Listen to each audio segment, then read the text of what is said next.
So everyone has to make this decision. You're either going to stay in the house, or you're going to rent the house, or you're going to find some way of selling the house, whether that be yourself or with an agent or some other creative way with an investor. It's pretty much all you can do. And so if you're not going to stay, and you've written that one off, and you don't like to rent because a lot of people don't like to be a landlord, it's a pain in the rear end. Getting the right tenant is pretty tough, and getting them out can be risky and even tougher.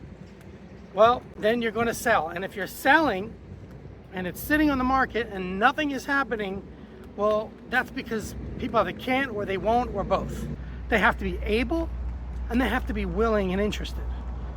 So usually willing and interested is not the biggest problem, but the able part can be pretty tricky.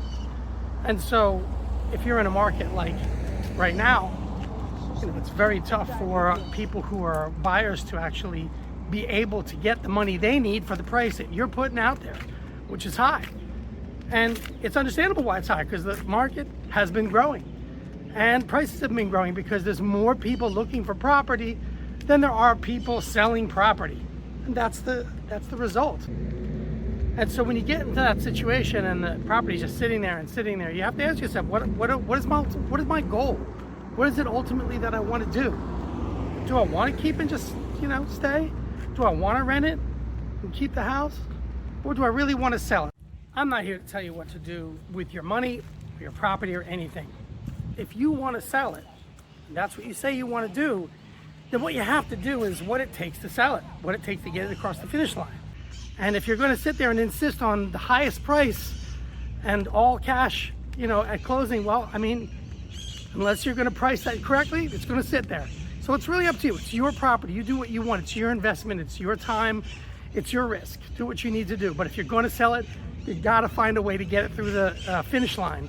You got to find a way to get a buyer to buy the house and make it easy for them to do that. If you're at a price point under $2 million, in some way, shape, or form, there's some kind of financing involved. That's just the nature of the market. People over $2 million, they don't need it. They don't need any money. They got plenty of money. They have cash. They walk around, they throw the cash around, they do what they want with it. They don't care. They'll knock a brand new house down if they want to. But people under $2 million, they need to use some kind of financing typically. You're going to find that. That's like the 80-20% rule. But it's really more like 90 or 95. Most people who are over $2 million are all cash, and most people under $1 million have some financing involved. So your whole equation is make it affordable enough for the buyer, yet get the highest price, right? That's what you want to do. Makes sense. Well, if either one of those are not working, well, then either you or the buyer won't be able to do it. You've got to have a meeting of the minds. This is a wedding. It's like a temporary wedding, but nevertheless, it's a wedding. You've got to consummate. Without a bride, there's no groom, or maybe that's not the right way. What I meant is without a bride, there's no wedding. Without a groom, there's no wedding. Then you'll be waiting and waiting and waiting. And if you're like some other people paying mortgages or taxes or pretty high insurance or any kind of other debt that you're paying, well, it's going to accumulate. And if you don't want it to accumulate and you want to get this done, well, you've got to do what's necessary to get it done. I don't make this stuff up. It's like, if you're going to be in the rain, you're going to get wet. And if you're going to overprice the house so that buyers can't buy it because the lenders won't lend to them, well, that's the result that you're going to get. So you have to make the decision. It's your money. You can keep the house. Not a big deal. Just keep it or rent it or whatever you want with it. But if you're going to sell it, right, there's got to be a way in which you sell it to make it possible, in fact, hopefully easy for the buyer to buy the house. And if you're going to sit there and insist on a high price and cash, well, you're only going to get low ball offers. It's going to look like a wounded lamb after a certain amount of time, and then you'll only get low offers. Or you're going to lower the price to a point at which it'll work. And if you can't do that or don't want to do that, then that's where we as investors come in. We've got to make it possible for the bride and groom to come together. If it's easy for the bride and tough for the groom, it doesn't work. If it's easy for the groom and not for the bride, it doesn't work.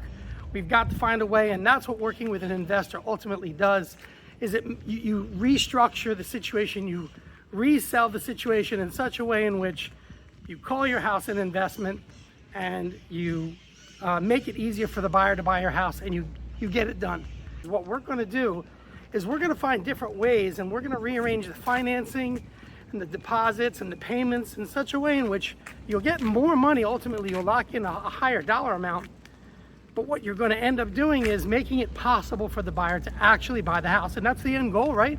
Without the buyer, you can't sell it. We can pay that higher price. We're going to call it an investment, and we're going to make an arrangement with you to get you that price in various formats.